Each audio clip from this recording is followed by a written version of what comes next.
I took a job once where within about the first, hour and a half, I was actually called to the carpet by the person who was training me. And they said to me, I'm just curious. It's really none of my business. I'm probably not even supposed to ask, but what did you score on the civil service exam? Welcome to Leading Leaders Podcast. 5-minute videos, 5 days a week.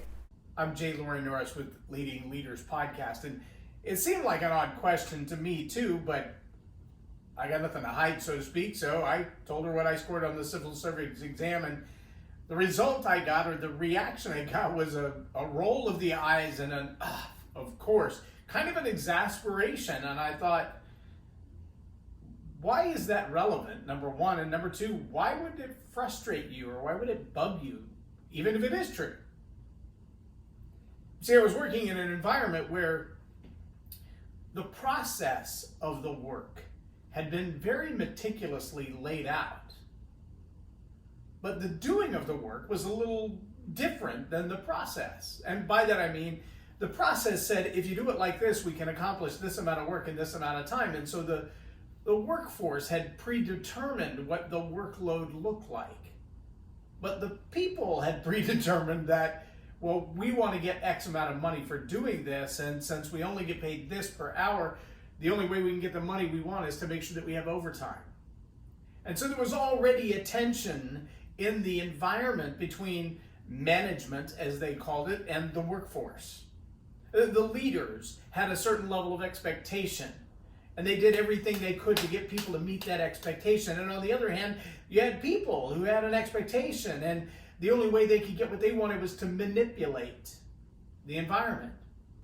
See, I came in from the outside not knowing this mix. And so in an hour and a half, I had done the work that I felt like I should have done in an hour and a half's time. I was keeping up with the pace, so to speak, and I was called to the carpet on it by my trainer, who said, usually what you just did in an hour and a half, we take about 5 to 6 hours to do. And my first thought was, wow, did I rush through that? Could I have made huge numbers of mistakes? Did I do something wrong in getting it done that early? Maybe what I was doing maybe it wasn't as complicated as what everybody else is doing. Maybe I just got lucky. Maybe it's beginner's luck. And so as we're kind of having this conversation between us, she said, look, there's a reason that it takes 6 hours. It's because every day there's an hour of overtime, which means for every paycheck, there's 10 hours of overtime, which means at the end of the year, that's the difference of about $5,000 to $10,000 in most people's paychecks. That's their annual vacation or Christmas bonus that they're able to stash aside, because we don't get that here. And I thought, oh, okay. She said, what I'm trying to tell you is, if you continue to work at that speed, you may make management happy, but you're going to make enemies of everybody else in this workforce because you're going to cost them money.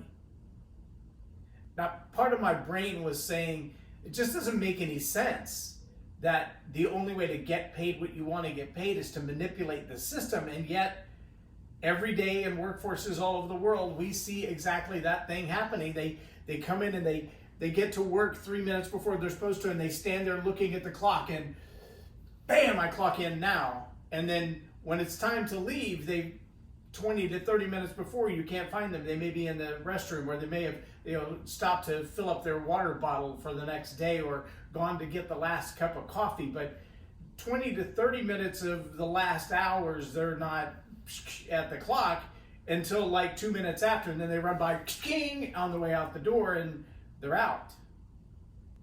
In some workplaces, it's the other direction, and that is they're required to show up early, to work extra hard, to stay late, and they're driven, and the expectations are so high that almost nobody can reach them. I've worked in environments where the sales goals and the expectations of the organization were absolutely unrealistic. They were unachievable, truly unachievable.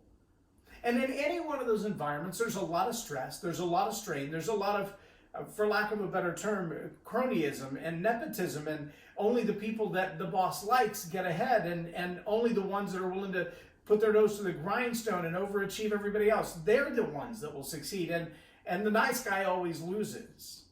In the workforce, there's a huge push for kindness, for compassion, for empathy. And I have to wonder, are we talking about the kindness and the compassion and the empathy of leadership toward the people? Meaning, we'll just give them whatever they want, we'll be nice, it'll be fluffy, airy dreams and fairy tales and rainbows and sprinkle dust? Or are we talking about kindness and empathy on the part of the employee who shows up and does the job they're paid to do in the time they're paid to do it in, and diligently works toward the work that they're supposed to do without trying to get every single penny of profit into their own pockets? I'm honestly curious about that. Because as a leader, I understand that if you don't treat people well, people don't stay. As John Maxwell says, before you ask for their hand, show them your heart. Don't ask for something from people, whether it's a pay raise, a better job, more opportunity, upward mobility. Don't ask for those things from your boss until you've asked what really drives the company and drives them and causes them to do what they do. Is it just money? Or is there something bigger than that? And as an employer, as a leader, don't ask for people to show up early and work late if there's no incentive in it for them. That really doesn't just speak to the core of maybe their paycheck, which is awesome, but what about their time off? What about recouping that time? I know a young lady who worked her tail off almost 4 years straight, never took a single vacation, had banked like 8 or 10 weeks of vacation, paid vacation, had bonuses sitting in the bank that were just sitting in a savings account. She had the time, she had the money to travel, but the job wouldn't let her take the time off because everything would fall apart if she left. As a result, she took the vacation. She said, I've got to have some stress relief. Went on a European vacation. When she came back, she didn't have a job. Well, that's not kindness. That's not compassion. That's slave driver kind of work. So as I ask this question, kindness, compassion, and empathy in the workplace, from whom to whom? Are we just talking about being nice to each other at work? Are we talking about leadership being nice to the employees, the workforce being nice to the staff and the people doing the work? Or are we talking about the staff and the people doing the work being nice to the boss? And I'm not sure I have the answer on that question. I have some ideas, and I'd like to talk to you about them tomorrow, but I'd love to have your feedback on this. Are you in the workforce? Do you struggle with this kindness, compassion, and empathy model? You struggle with people saying, just give me more paycheck, give me more time off, give me more vacation, give me more perks while I'm here. And yet they want the workload to be less and less, the hours they have to be there. They want to work from home and then not be accountable for the production of what they're supposed to be doing. Which side are you on? Are you an employee? Are you a leader? Are you both? Are you self-employed and being kind at work just means not slapping yourself in the head? I really want you to engage in this conversation and give me some feedback. So type it in the message, send me an email, send me a voicemail. Just let me know what you think. I'd really love to incorporate it. And if you're an expert in this area, like in human resources or in corporate management, and you've got something to say on kindness, I'd love to talk to you about possibly being on the Servant Leaders series for the Leading Leaders podcast. That airs every Friday at 8 a.m. The next one coming up, I think you're really going to like.